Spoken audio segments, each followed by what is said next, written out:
마이크로소프트의 어떠한 장점이 벡트에 적용이 될 건지에 대해서 그래서 추구하는 가치 아까 월스트리트 저널에서 보셨다시피 여기 보시면 스타벅스 마리아 스미스 파트너십 지불 담당 부사장은 지금 여기 좌측에 계신 분하고 우측에 계신 분이 어떤 분인지 여러분들 알고 계시나요? 자, 포브스 빌리어네어 이제 순위예요.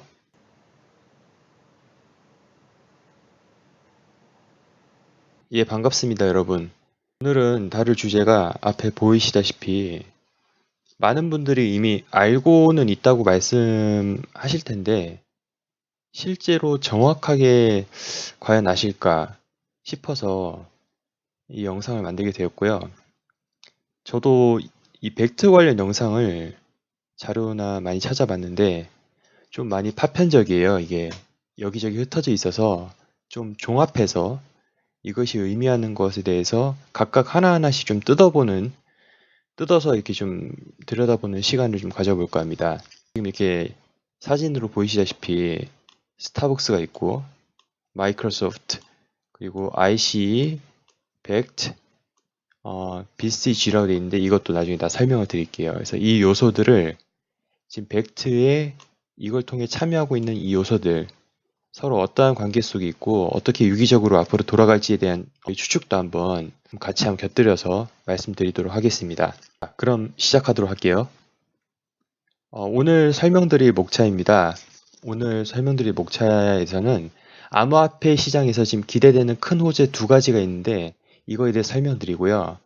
벡트 출시 기사와 함께 지금 현재 이게 어떠한 소유 관계가 있는지 한번 보도록 하고 벡트의 미션, 가치, 그리고 이것이 특별한 이유에 대해서 또 설명드리겠습니다. 그리고 또 선물 거래 뭐 아시겠지만은 간략하게 잠깐 설명하면서 넘어가도록 하고 CME, CBOE 여러분들 아실 거예요. 17년 12월에 많이 경험하셨죠, 그때. 그래서 이것이 벡트와 어떤 차이점이 있는지 그리고 벡트, CME, CBOE, 빅트맥스를 비교를 한번 해보고요. 그리고 ICE, 그리고 뉴욕 증권거래소, 그리고 마이크로소프트, 스타벅스, 그리고 BCG에 대해서 한번 알아보도록 하겠습니다. 그리고 주목할 만한 한 투자자가 있는데 벡트에 투자한 투자자가 있거든요. 이 투자자에 대해서 한번 알아보도록 하고 벡트에 최근에 등용된 인재가 있어요.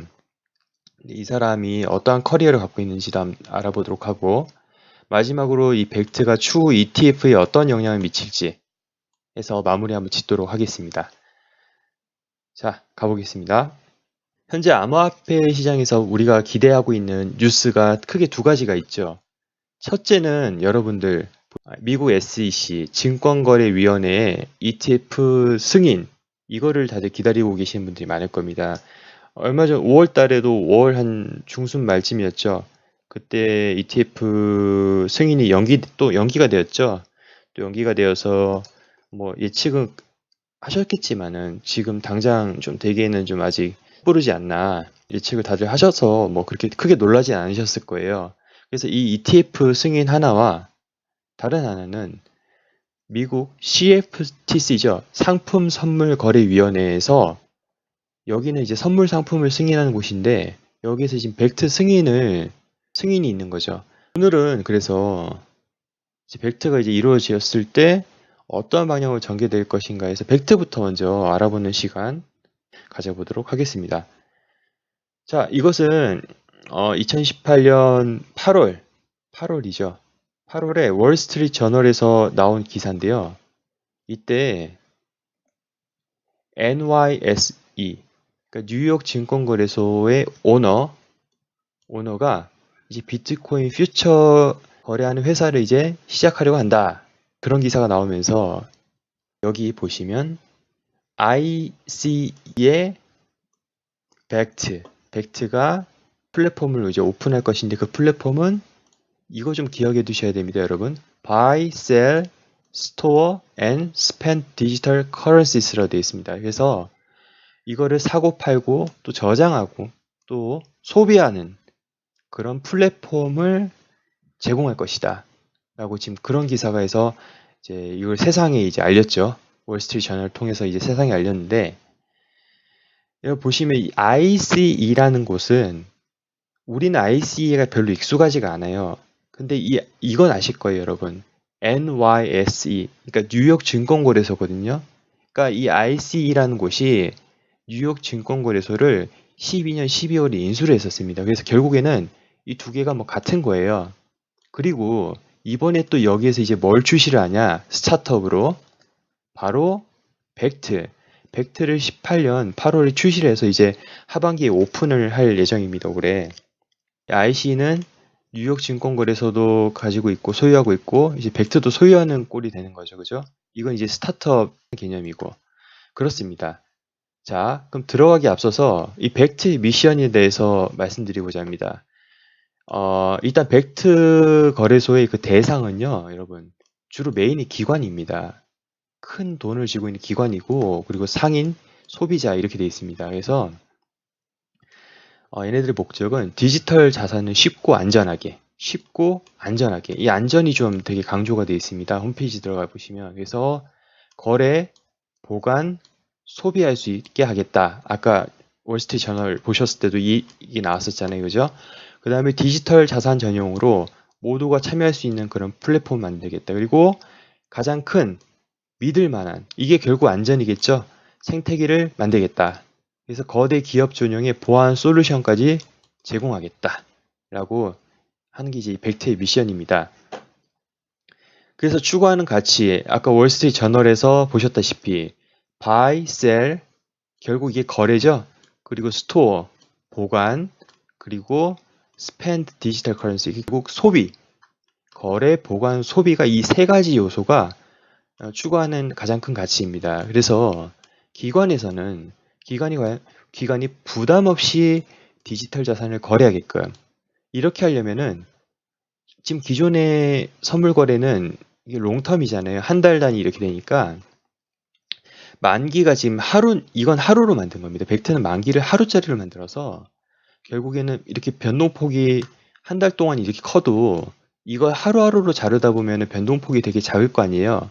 그럼 기관 입장에서 큰 돈을 굴리는 기관 입장에서는 부담이 적겠죠. 그래서 결국 리스크를 줄이면서 시장을 안정화시키겠다는 얘기입니다. 안정화된다면 추후 장기 투자까지 이제 기관들이 BTC를 사서 암호화폐 BTC 등 암호화폐를 사가지고 장기 투자를 할 수 있는 여지까지 만들겠다라는 게 이제 기관에 대한 목표고요. 상인에 대한 목표는 이 디지털 자산으로 거래를 이제 할 거 아니에요. 상인들이 거래를 할 거면 결국엔 이 변동성이 너무 크면은 상인들 입장에서는 법정화폐로 이걸 환전을 시켜가지고 써야 되는데 너무 변동폭이 크다 보면은 상인들은 이걸 안 쓰려 하겠죠. 결국 그러니까 여기서 역시 하루 단위로 다 잘라서 가격 변동성을 해칭을 하도록 하겠다. 이게 또 벡트의 추구하는 가치입니다. 그리고 또한 소비자에게서는 결국 기관과 상인으로부터의 적용된 이런 리스크 줄임, 가격 변동성 해칭을 통해서 안정화된다는 인식을 주면 결국 소비자들도 이걸 암호화폐를 찾아서 쓸 거 아니에요. 그러면 결국에는 최종 소비자들이 다양한 재화 서비스를 소비함으로써 암호화폐 시장을 기관, 상인, 소비자 이렇게 해서 구축해 나가겠다라는 게 벡트의 지금 픽처입니다. 자, 그래서 벡트가 왜 특별한지 말씀드렸죠. 뉴욕 증권거래소 전 세계 1위 거래소를 소유하고 있는 모의사 IC가 스타트업하려는 것이 바로 벡트다. 그리고 파트너사 스타벅스, 마이크로소프트, 보스턴 컨설팅 그룹, 아까 BCG 있었잖아요. 아까 그렇게 이니셜 있던 거. 이게 바로 보스턴 컨설팅 그룹입니다. 그래서 연이어서 계속 지금 투자를 받고 있고요. 그리고 실생활 적용할 수 있는 플랫폼도 지금 개발하고 있습니다. 결국 이게 보다 소비로 갈 수 있게끔 벡트 지금 플랫폼도 개발하고 있다.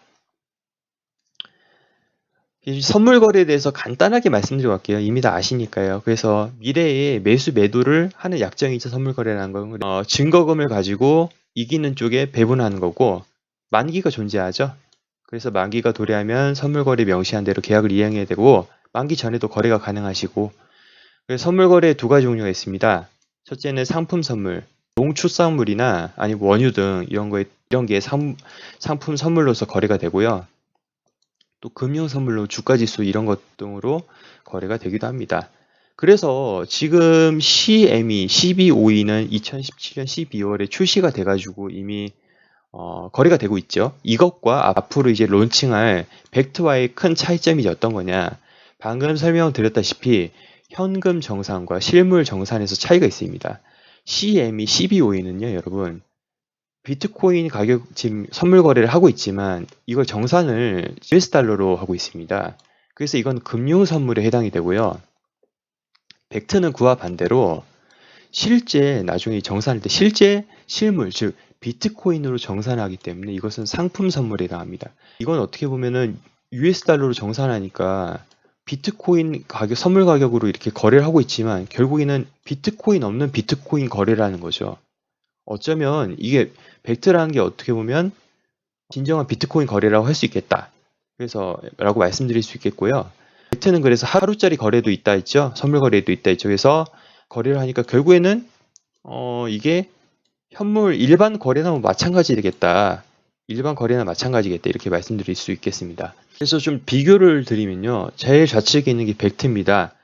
그래서 벡트 실물 인수 방식, 현물 거래 방식을 하고 있다. 그리고 최소 수량 1비트. 레버리지가 없습니다. 벡트는요. 다른 거는 지금 CME, CBOE는 뭐 두세 배 이렇게 레버리지가 있는데요. 벡트는 레버리지가 없고요. 안정성을 추구한다는 게 지금 보이시죠? 이게 비트맥스랑 또 비교가 많이 되실 건데 비트맥스도 왜냐면 나중에 비트코인으로 정산을 또 받잖아요. 그래서 제가 비교를 드리면요. 현재 지금 존재하는 비트맥스는 이거는 개인 거래를 아마 앞으로 더 포커스를 맞추고 왔고요.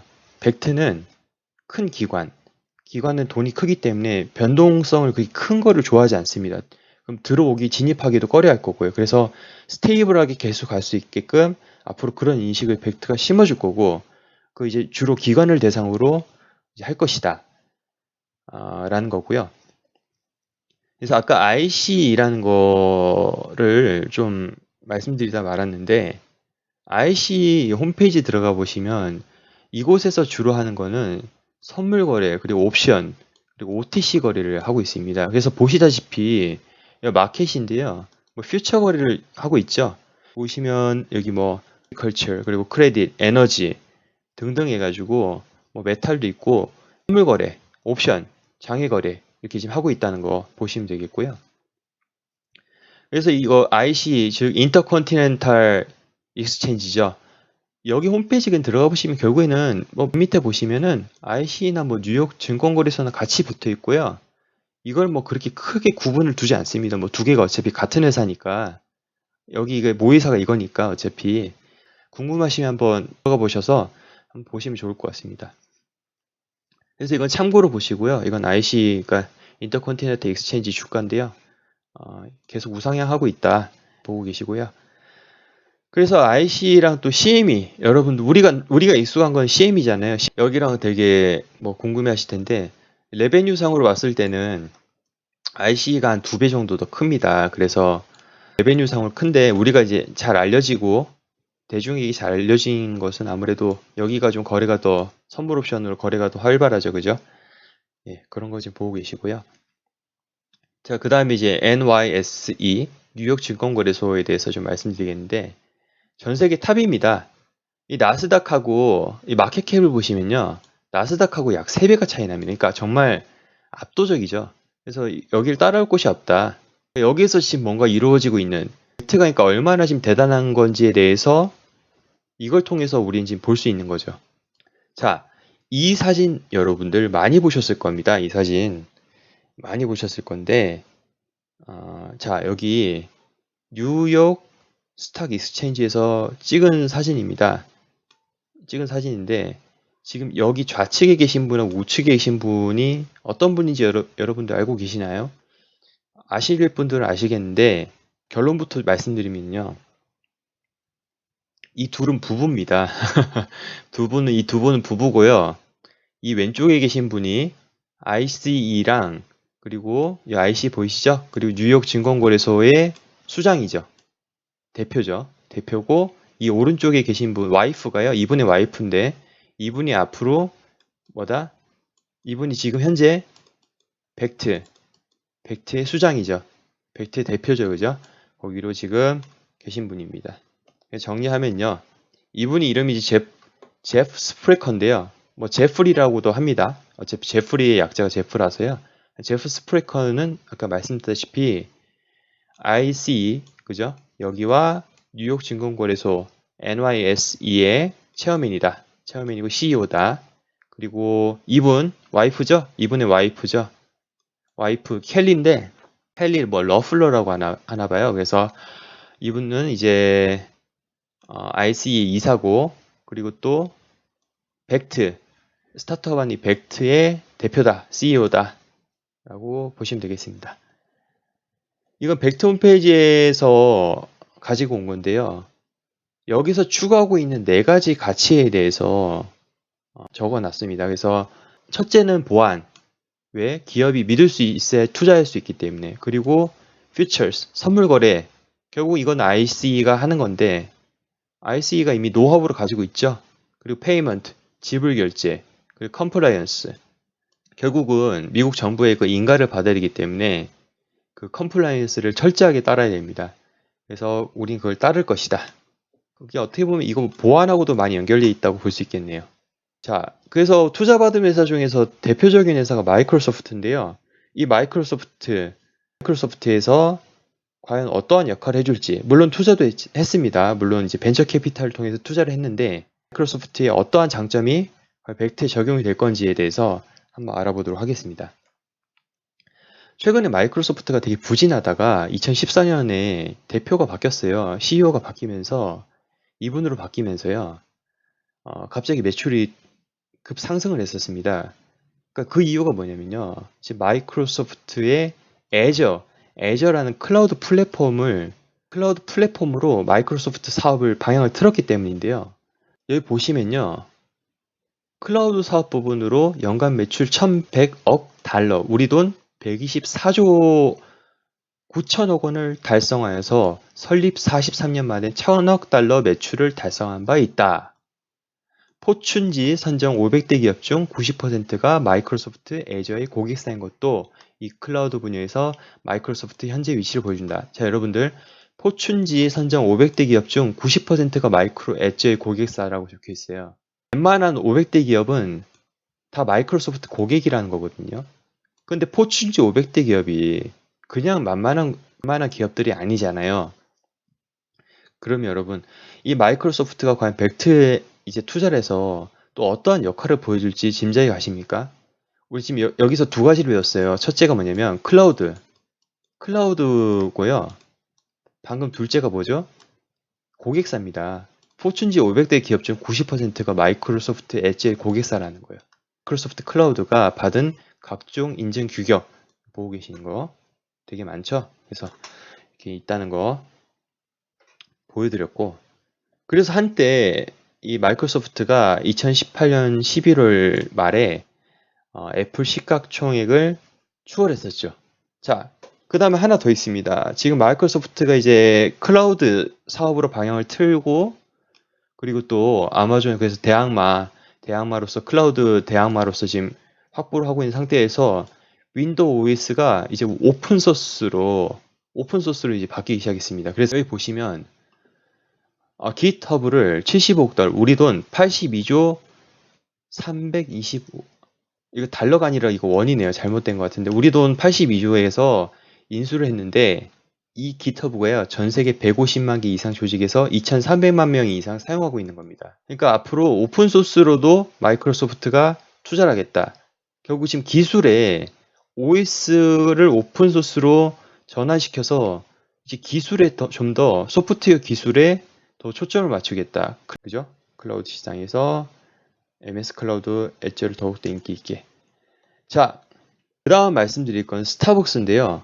여러분 뭐 우리가 스타벅스 커피 안 마셔보신 분 거의 없으실 겁니다. 그래서 뭐 우리가 어떻게 보면 너무나 자주 접하기 때문에 잘 민감하지가 못할 수도 있어요. 둔감할 수가 있어요. 그래서 거기에 대해서 어떤 행보를 펼치고 있는지 한번 보시도록 하겠습니다. 자, 이거는 스타벅스가 이제 벡트와 손잡고 뛰어들었을 때 그때 기사였는데, 여기 보시면요. 스타벅스에서 비트코인이나 알트코인을 활용할 수 있는 디지털 플랫폼을 개발하기 위해서 마이크로소프트 인터컨티넨탈 거래소 ICE죠. 아까와 BCG 보스턴 컨설팅 그룹과 협력 체계를 구축했다. 중요한 것보다 디지털 플랫폼 뭘 위해서 비트코인을 알트코인을 활용할 수 있게. 여기 보시면 스타벅스 마리아 스미스 파트너십 지불 담당 부사장은 페이먼트, 아까 그 요소 보셨죠? 벡트의 요소 중에 페이먼트 있었잖아요. 지불 담당 부사장은 소비자가 스타벅스에서 디지털 자산을 미국 달러로 받고 실용적이면서 신뢰할 수 있는 응용 프로그램을 만드는 데 중추적 역할을 담당할 것이다. 근데 방금 마이크로소프트에서 뭘 봤죠? 클라우드 그리고 깃허브를 통해서 많은 프로그램을 만들도록 오픈소스로 바꾸고 있다. 플랫폼과 관련 있겠죠? 디지털 플랫폼 개발과. 그러니까 뭔가 이게 지금 유기적으로 서로 지금 돌아가고 있는 게 점점 보이시죠? 19년 5월 13일에 나온 기사인데 뭐 이게 맞다 틀리다 그런 게 지금 뭐 왈가불가한데요. 실제 스타벅스에서 개발한 플랫폼이 아니라 어떠한 어플을 통해서 스타벅스와 이제 매개하는 앱을 통해서 스타벅스에서 비트코인이나 뭐 알트코인을 통해서 커피를 결제할 수 있다라는 기사였습니다. 자, 그 다음 이제 보스턴 컨설팅 그룹에 대해서 한번 말씀드리겠습니다. 여기가 이제 어떤 데냐면요. 이제 여기의 규모만 한번 살펴보고 가시면 될 것 같습니다. 여기 이제 컨설팅 그룹인데요. 컨설팅 회사의 랭킹입니다. 1등, 2등, 지금 3등이 있는데 이 1, 2, 3등이 여기입니다. 자, 1등이 맥킨지, 2등이 BCG, 보스팅 컨설팅 그룹이고요. 3등이 베인 앤 컴퍼니입니다. 여기 보시면 스코어 보시면 뭐 그렇게 큰 차이는 안 나요. 그래서 여기가 그러니까 결국 뭐 세계에서 제일 가는 데다, 제일 가는 컨설팅 그룹이다라고만 알아두시면 좋을 것 같습니다. 이렇게 있죠. 자, 그래서 제가 생각하기에는요, 이 벡트를 통해서 이 연결되어 있는 이 카테고리, 큰 카테고리, 이 외에도 투자한 곳이 되게 많습니다. 이따 뒤에도 제가 설명드릴게요. 벡트를 통해서 지금 연결된 게 각자의 역할을 지금 담당하고 있다. 어떤 거냐? 즉, RCE, 또 뉴욕 증권거래소죠. 여기가 담당하고 있는 것은 바로 결국 이건 선물 거래소를 지금 차리려는 거잖아요. 비트코인 선물 거래소. 그동안의 선물 거래소에 대한 경험이 풍부하다. 이곳은 그리고 또한 이제 주식 거래로서는 또 세계 최강이죠. 그죠? 그래서 정말 풍부한 경험을 가지고 있는 곳이다. 그리고 풍부한 유저를 가지고 있는 곳이다. 라는 거. 그리고 마이크로소프트 말씀드렸죠? 아까 이 클라우딩 서비스가 있다는 거. 그리고 이 서비스를 사용하는 곳이 포춘지 500대 기업의 90%가 바로 여기 고객이라는 거. 그럼 어떻게 된다? 기관들을 끌어들여서 바로 쓰게 할 수 있다. 마이크로소프트를 통해서. 그리고 또 아까 깃허브 설명드렸죠? 이따가 이 스타벅스에서 또 설명드릴게요. 그리고 보스팅 컨설팅 그룹. 컨설팅이 필요할 것인데 세계 최대의 컨설팅 그룹이 연계돼 있다. 그리고 스타벅스 결국에는 뭐다? 페이먼트, 지불이다. 소비자한테 더 쉽고 친근하게 다가갈 수 있는 거. 우리가 이미 스타벅스 어플에다가 돈을 넣어두고 결제하고 있잖아요. 이미 우리는 익숙해져 가고 있는 상황입니다. 거기서 비트코인이라는 것을 느끼지 못하기, 이질적이지 않게 결국에는 이 마이크로소프트와 여기서 이제 들인 깃허브를 통해서 만든 이제 플랫폼을 통하여 결국은 우리가 이질적으로 느끼지 못하게 신용화폐를 암호화폐로 자유롭게 이동하면서 쓸 수 있게 이 거래소를 통해서 쓸 수 있게 할 것이다. 정리하면요. 결국 벡트를 통해서 세계 최대 거래소, 세계 최대 컨설팅 그룹, 세계 최대 소프트웨어 기업, 그리고 세계 최대 커피 체인, 세계 최대 페이먼트 어플을 가지고 있는 곳. 이곳이 각자의 역할을 담당하면서 결국 벡트를 완벽하게 만들어낼 것이다. 라는 것이 이 한 페이지에 전 축약하여서 설명할 수 있다고 생각합니다. 그래서 아까 벡트에서 이렇게 설명한 것, 추구하는 가치, 보안, 그리고 선물거래 노하우, 지불 결제, 그리고 컴플라이언스는 결국에는 보안에서는 마이크로소프트, 그리고 컴플라이언스에서는 세계 최대 컨설팅 그룹에서 컴플라이언스를 이제 맞출 수 있게 계속 시스트를 해줄 거라고 보고 있고, 지불 결제에서는 이미 스타벅스가 막강합니다. 이미 많은 수억 명의 유저를 가지고 있는 상황이고 고객을 확보하고 있는 상황이고요. 그리고 선물 거래 노하우는 세계 최대 거래소죠. 이미 노하우가 있고 이미 거래를 하고 있는 고객들이 많다라는 거, 이렇게 전 정리할 수 있다고 봅니다. 그래서 각자의 역할이 톱니바퀴처럼 잘 돌아갈 수 있게끔 될 것이다. 자, 이제 추가로 여러분께 제가 설명드리고 싶은 거는 이제 이런 투자자들, 스타벅스, 뭐 마이크로소프트 이런 투자자들하고 이런 뭐 또 파트너 관계를 보셨는데, 또 한 가지 더 주목해야 될 투자자가 있습니다. 그분이 어떤 분이냐면요. 2019년 1월에 있었던 일인데 많은 투자자들이 있었습니다. 근데 그 중에서 리자청, 호라이즈 벤처스, 이분 좀 주목하셔야 됩니다. 그 외에도 뭐 이렇게 되게 많습니다. 갤럭시 디지털은 이오스 투자했던 곳 아닙니까? 그죠? 마이클 노보그라츠, 그죠? 이런 곳도 있고, 판테라 캐피탈도 있고, 뭐 많습니다. 근데 이 리자청, 이분에 대해서 좀 알아보도록 할게요. 이분은요, 현재 나이가 지금 90세고, 포브스에서 제가 가지고 온 자료인데요. 이분이요, 여러분, 세계 랭킹 28위입니다. 더 중요한 건요, 홍콩에서는 1등 하는 부자입니다. 이분이 어디 투자했다? 백태에 투자했다. 자, 포브스 빌리어네어 이제 순위예요. 자산가 순위인데 1등이 제프 베조스, 2등이 뭐 빌 게이츠, 3등이 워렌 버핏에서 쭉 있죠. 여기 뭐 마크 저커버그도 8위네요. 쭉 있는데 다음 페이지 넘어가시면 어디 있다? 바로 여기.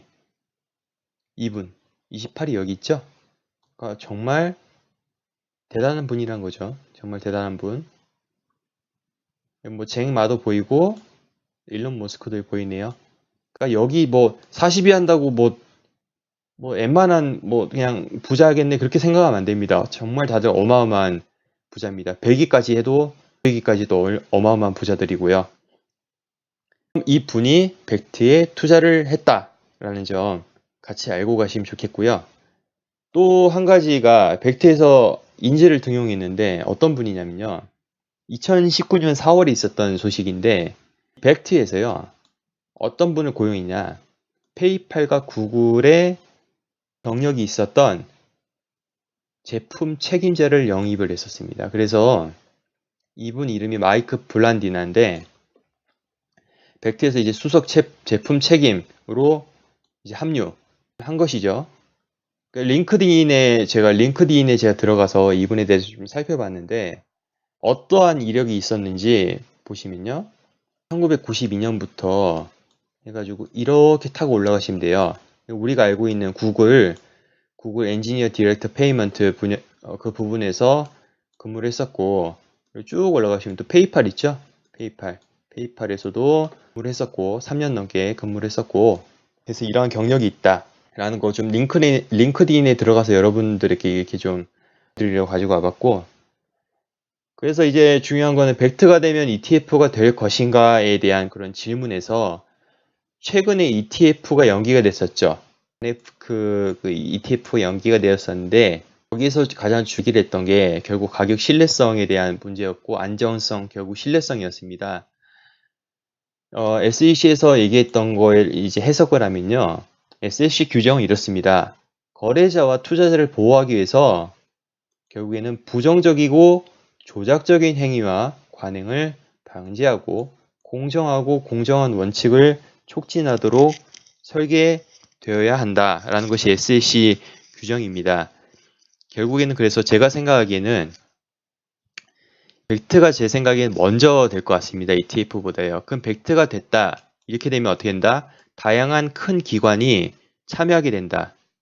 참여하게 되어서 신뢰가 구축될 거고 이 SEC가 우려하는 부분이 해소가 돼서 ETF가 될 가능성이 있지 않나. 결국 벡트가 먼저 출시가 돼서 이 영향으로 시장에 대한 긍정적인 영향을 미치고 인식을 미쳐서 나중에 ETF 승인이 되지 않을까 싶습니다. 그래서 순서가 1번이고 얘가 2번이지 않을까 저는 그렇게 보고 있습니다. 정리를 좀 해볼게요. 결국에는 이제 제가 말씀드리고 싶은 건 이 한 페이지였습니다. 세계 최대 소프트웨어 기업 마이크로소프트의 역할이 좀 클 거라고 보고요. 이 스타벅스랑요. 이 둘만 하더라도 이미 벡트에 대해서 성공을 결정짓는 요소는 이미 다 끝났다고 봅니다. 이건 이제 기업 대상이고요. 마이크로소프트가 할 일은 앞으로. 이쪽은 이제 소비자들이 한다면 기업과 소비자들 벡트가 이제 동시에 잡을 수 있지 않나. 저는 이제 그렇게 보고 있습니다. 여러분들은 그래서 어떻게 생각하시는지 한번 밑에 코멘트 달아주시면 좋을 것 같고요. 그리고 지난 영상이었죠. 빌 게이츠 오렌 버핏 영상에서 속고 있다라는 영상에서 밑에 댓글에 질문 주셨잖아요. 그래서 저도 이제 답변을 달아드렸는데 질문의 요지는 이거였습니다. 2017년 말 불장만큼 이제 과연 앞으로 올 것인가? 그때 털어먹고 과연 나간 거지 않냐? 2017년 그 연말 불장 그때까지 그 이전까지만 하더라도 이런 체계적이고 단계적이고 조직적인 암호화폐 시장을 이끌어갔던 적은 없었습니다. 이제 해봤자 개인이나 뭐 고래 정도 해서 사고팔고 하는 그런 시장이었는데 이제는 어떻게 된다? 더 플랫폼을 개발할 것이고 그리고 더 쓰게 할 것이고 그러니까 이런 세계 최대 기업들이 조직적으로 이렇게 돌아간다는 거는 이거 하나만 하더라도 이전과는 정말 다른 판이 앞으로 펼쳐질 것이다. 우리가 상상하지 못한 큰 판이 앞으로 펼쳐질 것이라는 게 저의 의견이었고 그 전에 불장을 뛰어넘는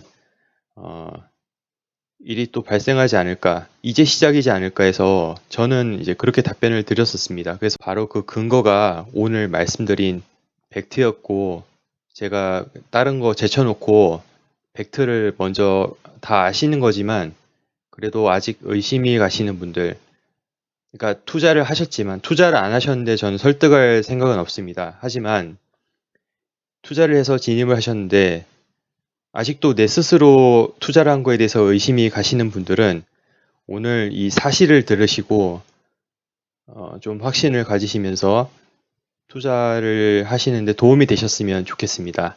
그래서 오늘 제가 말씀드리고 싶은 이야기는 여기까지입니다. 자, 오늘 영상도 봐주셔서 감사드리고 도움이 되셨다면 좋아요 버튼 눌러주시고 아직 구독 안 하신 분들은 구독 부탁드리겠습니다. 네, 시청해주셔서 감사드리고 다음 시간에 또 뵙도록 하겠습니다. 감사합니다.